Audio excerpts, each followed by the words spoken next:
Hi everyone, and today I've got Maya. Would you like to introduce yourself? Yeah. Hi, I'm Maya, and I'm 14 years old, and I'm from the United States. So, what age did you start developing tics, and what age were you diagnosed and stuff? So I was diagnosed last year when I was like 13, like less than a year ago. I started having tics. I don't really remember, like 7th grade, but now that we think about it, we realize that some things I did when I was younger were probably tics. Yeah, how about you? Yeah. For me, I had some very subtle signs in childhood, mostly OCD related though. But then it was quiet for a while. I didn't have any symptoms. But then at the age of 8, I suddenly developed severe tics and Tourette Scotland overnight. So that's when it really started at the age of 8. But I wasn't actually formally diagnosed until the age of 15 because, wow. Yeah, the doctors didn't really understand it and they didn't really know what I had, and they did say a lot of things with behavioural and stuff when they're not. So there's a lot of like misunderstandings about that. Have you ever had like a doctor who didn't understand it and made inaccurate assumptions about it? I honestly don't think I have, really. That's good. Like, yeah. I think it is so important for doctors to understand Tourette syndrome and the co-occurring conditions and the complexities that come with that, because I think for me, the big thing that they said was behavioural was the rage attacks. Yeah. So, yeah, they might look behavioural, but there's a lot more going on and we don't really want to be doing it. So I think that it's important for doctors to, have an understanding of that. So would you like to, talk a bit about your interests and what you enjoy and stuff? I like reading, writing, solving Rubik's Cubes, and I like to play instruments because it helps calm my tics. Yeah, what do you like to do?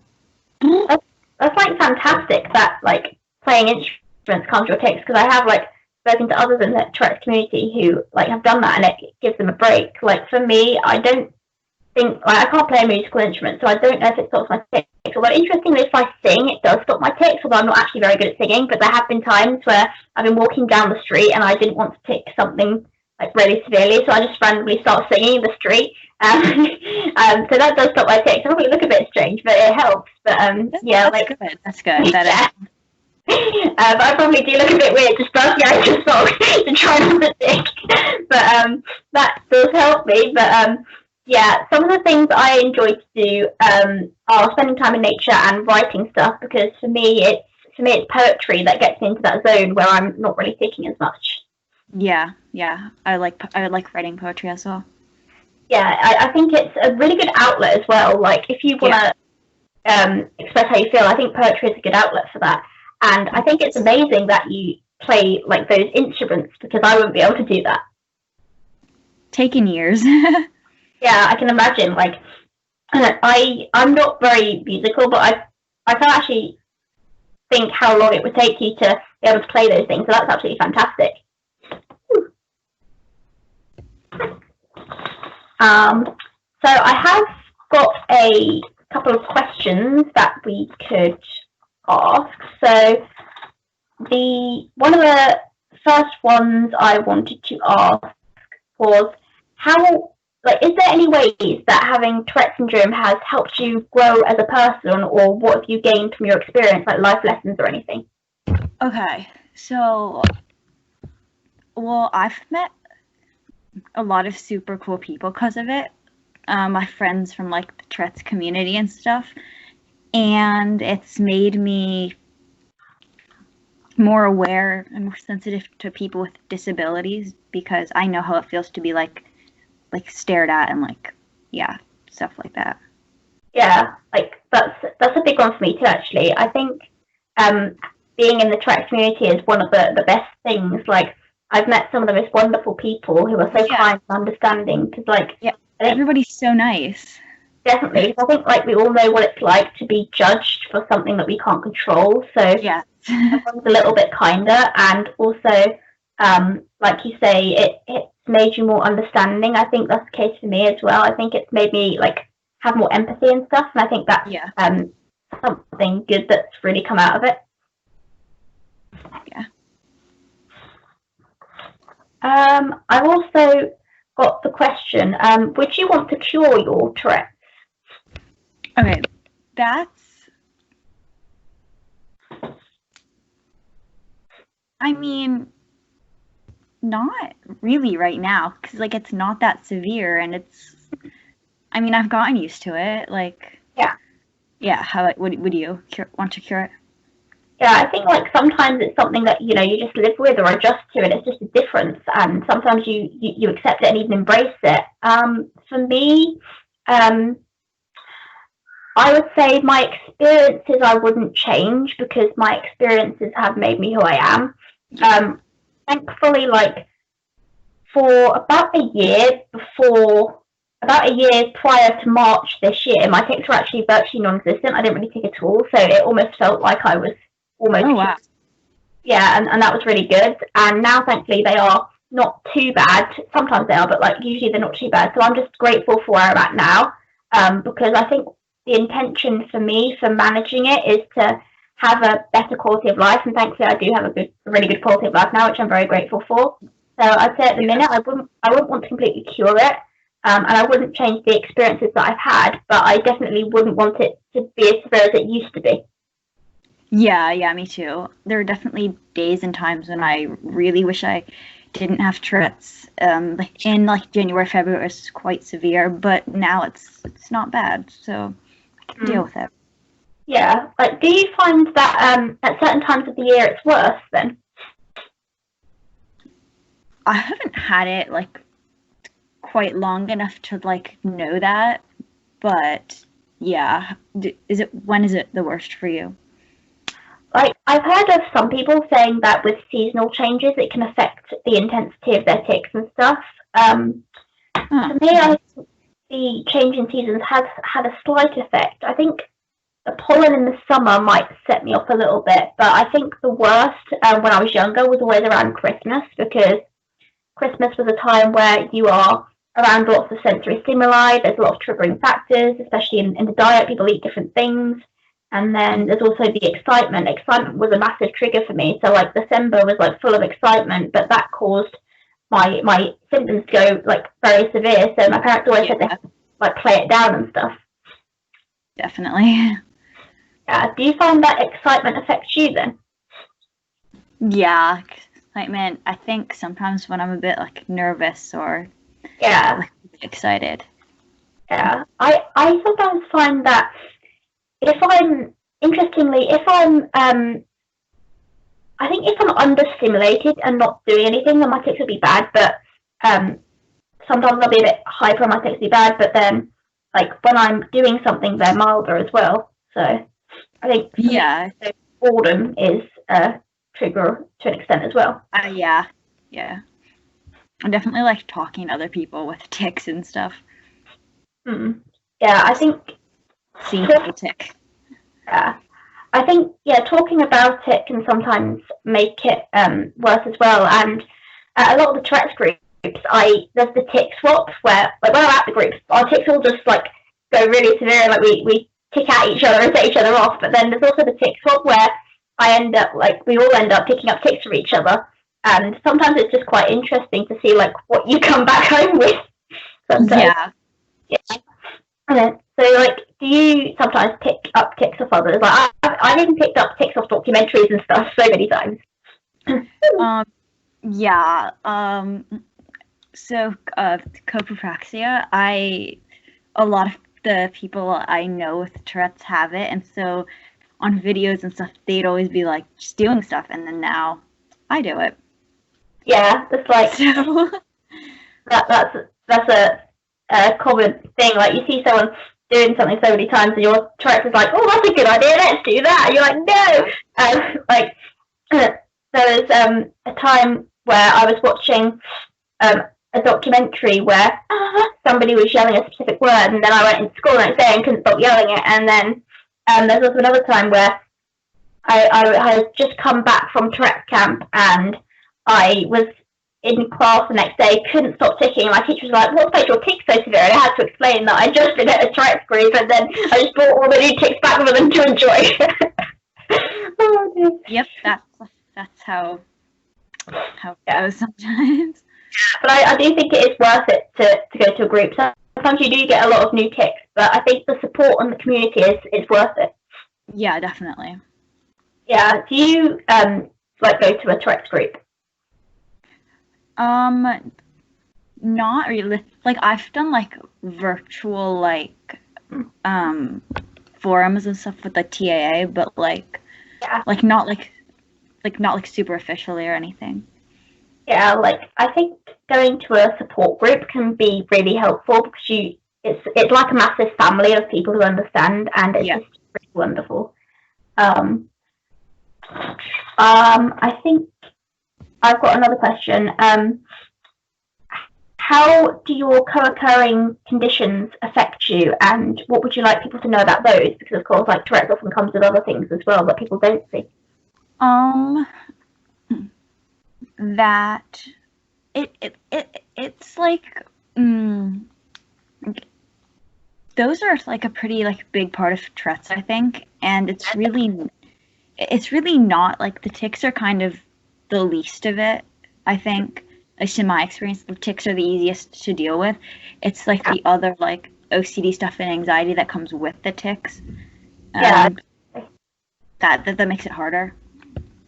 Definitely. Like, I can agree with what you say. Like, when I was about 14 or 15, I didn't really actually have any other symptoms except for the tics, and they were like very severe tics. Like, I was struggling a lot. However, I do think the mental and emotional side is a lot more difficult to deal with, although the tics may look worse because, for example, like with my PANDAS flare, the OCD and the anxiety and the depressive episodes were just absolutely horrible. And, you know, a lot of people Tourette's face that, but people don't see it, and that can have a lot worse impact on your quality of life, the way you feel and the way you function, than sometimes the tics themselves. And a lot of people don't see that. The comorbid conditions are just kind of invisible, and they're hard to explain, like how you're feeling. And definitely, like because going around ticking is fun, but then when you're also dealing with such emotional turmoil sometimes, like with the mental health conditions that can come along with it, and also the OCD, which can cause a lot of anxiety and shame, and can sometimes be debilitating and time consuming, those things that a lot of people aren't even aware of, yet they are something that affect us so much. Yeah, definitely. So how would you say your OCD affects you? Do you have rituals or anything? I would well, I had like some like Tourette OCD and stuff. So I had this one tic where I would like ride my bike, and I would lift both my hands off my handlebars and touch my shoulders. So that was interesting. That was definitely an OCD like counting thing, and just a lot of like checking, counting. Handwriting used to be a huge thing.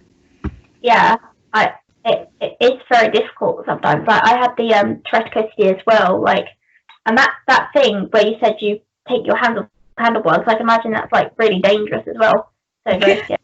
But definitely. Yeah. But like with my Tourette OCD, thankfully that's gone now for me. I'm very thankful that my Tourette OCD doesn't affect me like that anymore. But when I was younger, it was really, really bad because I would spend 8 hours a day doing the rituals, which caused me to it's a very long time.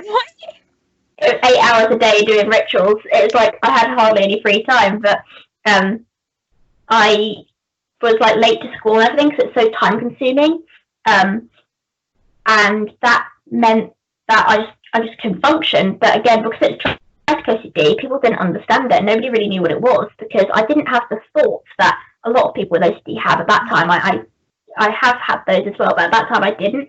So it was very difficult to treat because people didn't see it as Tourette's then, because it didn't look like Tourette's, however it was due to the urge. Well, and you can't treat them the same way. Yeah, because like with CBT can be helpful for like classic OCD because it works for thoughts and stuff. But again, different things work for different people. But like with Tourette OCD, there isn't any thoughts, so try to do CBT. Doesn't really work with that. So I'm actually suppressing, aren't you? Yeah, pretty much. Like when you have to hold back a Tourette OCD ritual, it's like suppressing, and it used to trigger my rage attacks very severely because it caused me so much distress. And I would also suppress all day, like when I was out in public in school and stuff, which would make it even worse. But that's why I don't recommend suppression ever, because obviously it builds up. But it was very uncomfortable to try and suppress it. And I did have ERP, which is exposure response prevention, and it did appear as if it was working for a while until the sensation got too strong, and I just had loads and loads of rages. But then again, they labeled them as behavioural because they didn't understand the link. Yeah. But like with my classic OCD, thankfully that doesn't really affect me now either. But I had severe classic OCD for about 2.5 months. Thankfully that's gone now. But from my classic OCD, it was mainly mental compulsions. Some people don't know that mental compulsions are a thing that can affect you so much, but I would have intrusive thoughts, and I would be terrified that would happen. So I would have to sort of affirm over them in my mind to prevent bad things from happening. I think that's called magical thinking. But I also had, because I was doing that all the time, I could not focus on anything. So I couldn't enjoy myself doing anything. And then I also had intrusive thoughts where these intrusive thoughts weren't necessarily linked with a ritual or anything, but I had intrusive thoughts where it was like, sounded like someone was in my head saying horrible things. And of course that is very distressing. So thankfully that's gone now. But, OCD, again, is so much more than you can see because there's the mental compulsions and intrusive thoughts. But most people, some people do think it's just being neat and stuff, but that's really nowhere near the truth. Although that can be a compulsion. Like I did used to, a lot of people say it's being neat. I did have a compulsion where I would spend ages like lining pens up and stuff and like my shoes and stuff, but it's not because it makes you happy, it's because you just have to do it. Exactly, yeah. Yeah.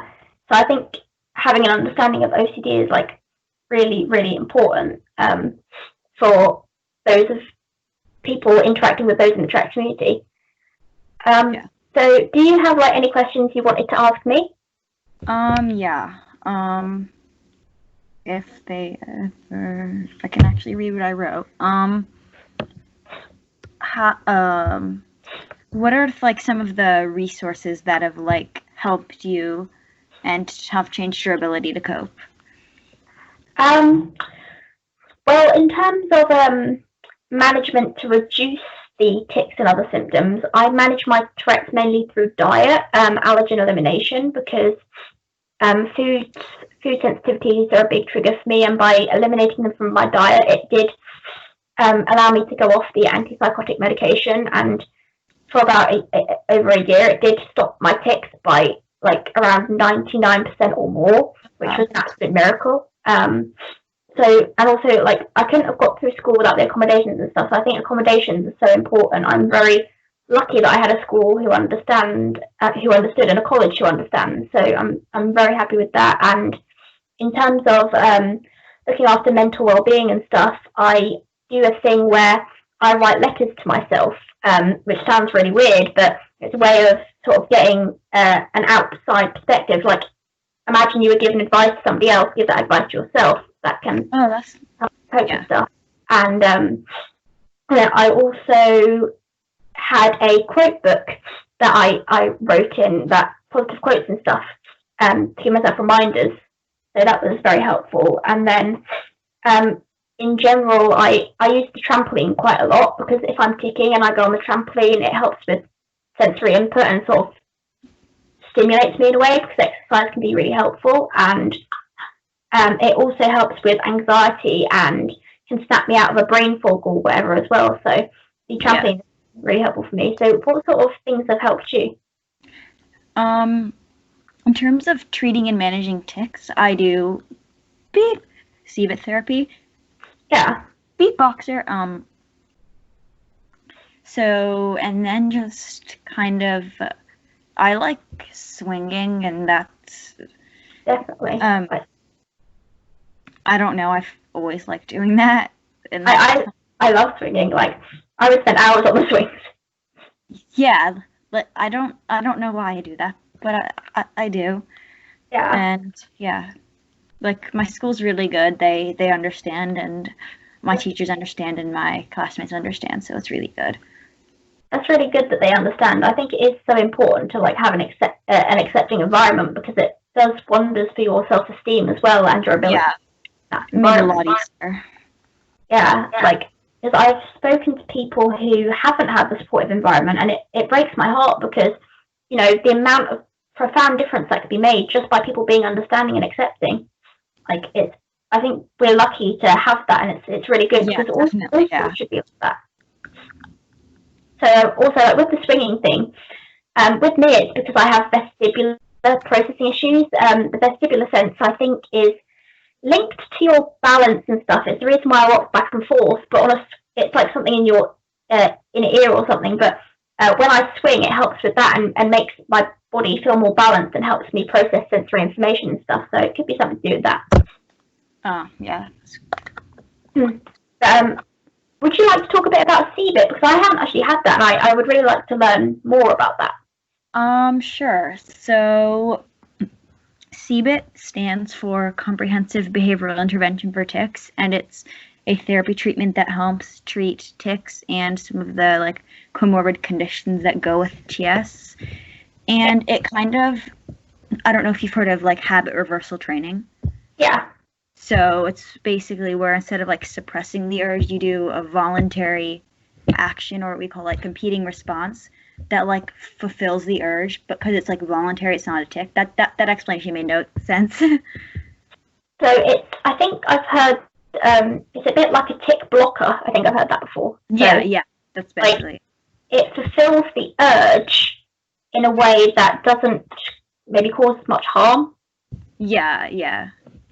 Because I haven't had it myself, but I've seen a little bit about it, where people will have tics that hurt them or something, or tics that stop them from being able to do something, and of course suppression makes it worse. So I think with that element, they have to try it in a way that fulfills the urge, so that it doesn't cause any distress.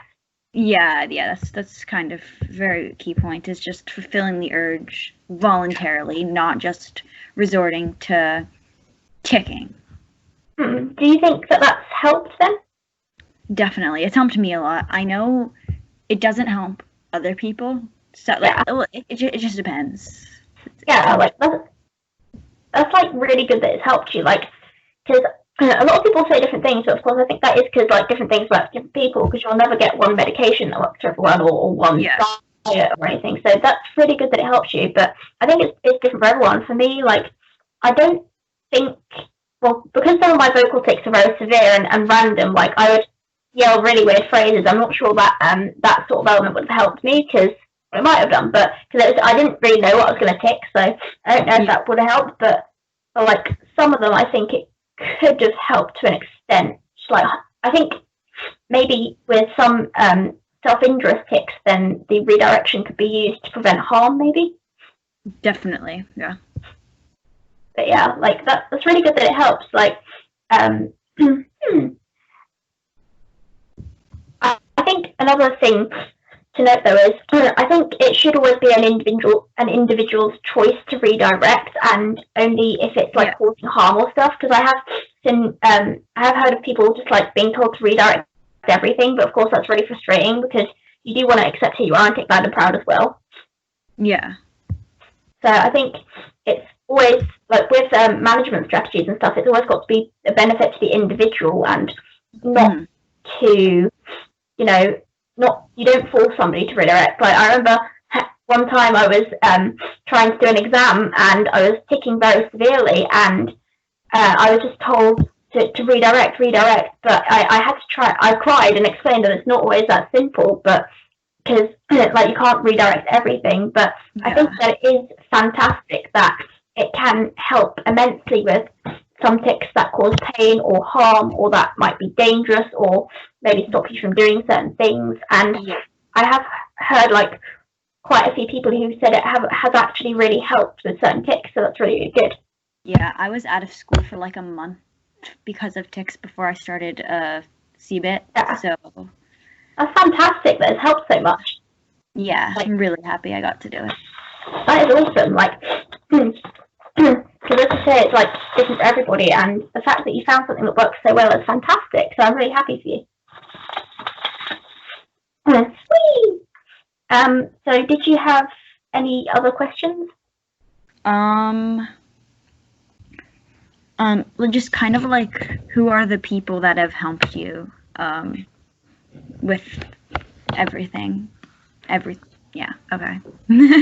I think that my Tourette's family is, like, at Tourette support groups, is a group of people who have helped me immensely, because I went to, when I was 15, I believe, I went to one of these events, and I went to a tic trigger workshop, and that's where I heard about dietary allergens triggering tics and stuff, and that was something that has changed my life. So I'm really grateful that I've had support from there, and the people there have been supportive in so many ways. They've changed my life and inspired me as well, just to show me that, you know, you can have Tourette's and it doesn't stop you being who you want to be. There are some really wonderful people in the community, and it doesn't have to stop you being who you want to be, and it's just lovely to be there, and they've helped me immensely.